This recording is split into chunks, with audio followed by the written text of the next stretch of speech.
மேற்கு தொடர்ச்சி மலையின் தொடர்மழை காரணமாக அப்பர் ஆழியார் அணையில் இருந்து 2500 கன அடி தண்ணீர் வெளியேற்றப்பட்டு வருகிறது. கோவை மாவட்டம் பொள்ளாச்சி அருகே உள்ள ஆழியார் அணை 120 அடி கொண்ட அணையாகும். தற்போது மேற்கு தொடர்ச்சி மலை, வால்பாறை மற்றும் சுற்றுவட்டார பகுதிகளில் கனமழை பெய்து வருவதால் அப்பர் ஆழியாரில் அணைக்கு நீர்வரத்து அதிகரித்துள்ளதால் 2500 கன அடி தண்ணீர் திறந்துவிடப்பட்டுள்ளது. இதனால் வெள்ளப்பெருக்கு ஏற்பட்டு நவமலை ஆற்றில் கரை புரண்டு ஓடுகிறது. மேலும் தொடர்ந்து கனமழை பெய்ததால் பாலம் மூழ்கும் நிலை உருவாகியுள்ளது. ஒரு நாள் கனமழை பெய்ததால் 5 அடி தண்ணீர் நிரம்பியுள்ள நிலையில் 120 அடி கொள்ளளவு கொண்ட ஆழியார் அணை தற்போது 95.80 அடி உயர்ந்துள்ளது. நீர்வரத்து அதிகமாக உள்ளதால் தொடர்ந்து பொதுப்பணித்துறை அலுவலர்கள் அணையின் நீர்மட்டத்தை கண்காணித்து வருகின்றனர்.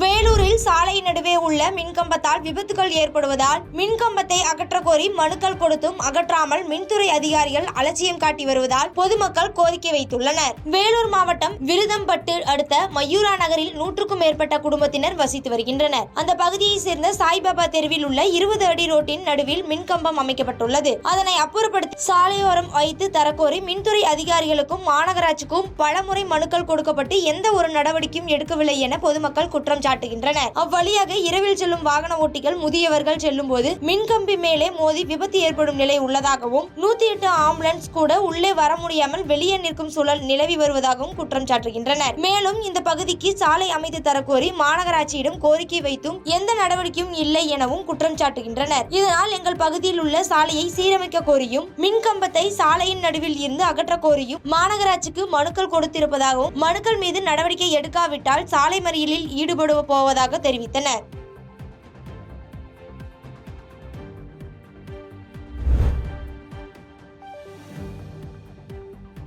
குடியாத்தம் பகுதியில் மின்மாற்றி மீது லாரி மோதி விபத்து ஏற்பட்டதால் பொதுமக்கள் அச்சமடைந்தனர். வேலூர் மாவட்டம் குடியாத்தம் நடுப்பட்டை பகுதியில் சென்னையில் இருந்து குடியாத்தத்திற்கு வந்த லாரி எதிரே வந்த இருசக்கர வாகனத்திற்கு வழிவிடும் போது எதிர்பாராத விதமாக சாலையோரம் இருந்த மின்மாற்றி மீது மோதியது. இதனால் பயங்கர சத்தத்துடன் மின்மாற்றி வெடித்தது. இதனால் அருகே இருந்த பொதுமக்கள் அலறி அடித்து ஓட்டம் பிடித்தனர். உடனடியாக மின்வாரிய துறையினருக்கு தகவல் தெரிவிக்கப்பட்டு மின்சாரத்தை துண்டித்ததால் அசம்பாவிதங்கள் தவிர்க்கப்பட்டது. பின்னர் சம்பவ இடத்திற்கு விரைந்து வந்த காவல்துறையினர் ஓட்டுநரிடம் விசாரணை மேற்கொண்டனர். இதனால் அந்த பகுதியில் சிறிது நேரம் பரபரப்பாக காணப்பட்டது.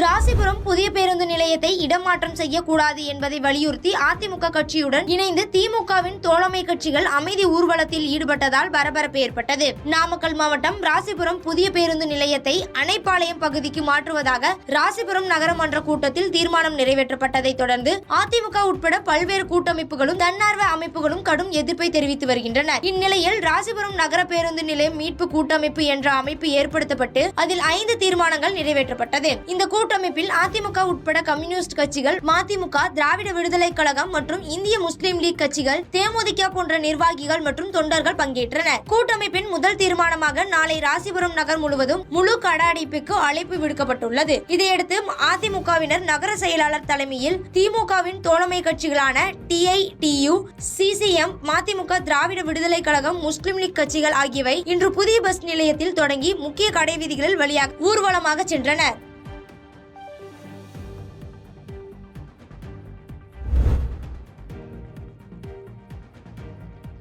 தூத்துக்குடியில் விளைநிலத்தில் அருந்து விழுந்த மின்கம்பியை மிதித்து உயிரிழந்த விவசாயிக்கு உரிய இழப்பீடு வழங்க வலியுறுத்தி தர்ணா போராட்டம் நடைபெற்றது. தூத்துக்குடி மாவட்டம் கோவில்பட்டி அருகே உள்ள திருமங்கலங்குறிச்சி கிராமத்தைச் சேர்ந்தவர் மாரிமுத்து. விவசாயியான இவர் காலையில் தனது தாயாருடன் தோட்டத்திற்கு சென்றுள்ளார். அப்போது அருந்து விழுந்துள்ள மின்சார கம்பி மீது கால் வைத்து மயங்கி விழுந்துள்ளார். உடனே உறவினர்கள் 108 ஆம்புலன்ஸ் மூலம் மாரிமுத்துவை சிகிச்சைக்காக பாளை அரசு மருத்துவமனைக்கு கொண்டு சென்றனர். அங்கு பரிசோதித்த மருத்துவர்கள் மாரிமுத்து இறந்துவிட்டதாக தெரிவித்துள்ளனர். இந்த இந்த மின்கம்பி அருந்து விழுந்து 3 நாட்கள் ஆகியும் மின்வாரியத்திடம் தகவல் கொடுத்தும் எந்த நடவடிக்கையும் எடுக்கவில்லை என குற்றம் சாட்டி மாரிமுத்து குடும்பத்தினருக்கு உரிய இழப்பீடு வழங்க வலியுறுத்தி புரட்சி பாரதம் இயக்க மாவட்ட செயலாளர் லெனின் தலைமையில் தாலுகா அலுவலகத்தை முற்றுகையிட்டு தர்ணா போராட்டத்தில் ஈடுபட்டனர். மின்சார வாரியம் மீது நடவடிக்கை எடுக்க வேண்டும் எனவும் உயிரிழந்தவர் குடும்பத்தினருக்கு இழப்பீடு வழங்க வேண்டும் என முழக்கமிட்டனர். பின்னர் பேச்சுவார்த்தை நடத்திய அதிகாரிகள் விசாரணை நடத்தி சட்ட ரீதியான நடவடிக்கை எடுக்கப்படும் என உறுதியளித்ததின் பேரில் அதனை ஏற்றுக்கொண்டு அனைவரும் கலைந்து சென்றனர். இதனால் அங்கு பரபரப்பு ஏற்பட்டது.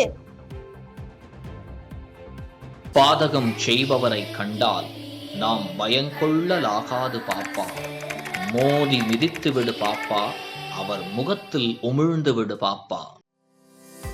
அண்மை செய்திகளை உடனுக்குடன் தெரிந்து கொள்ள இணைந்திருங்கள் இயம்நாடு தொலைக்காட்சியுடன்.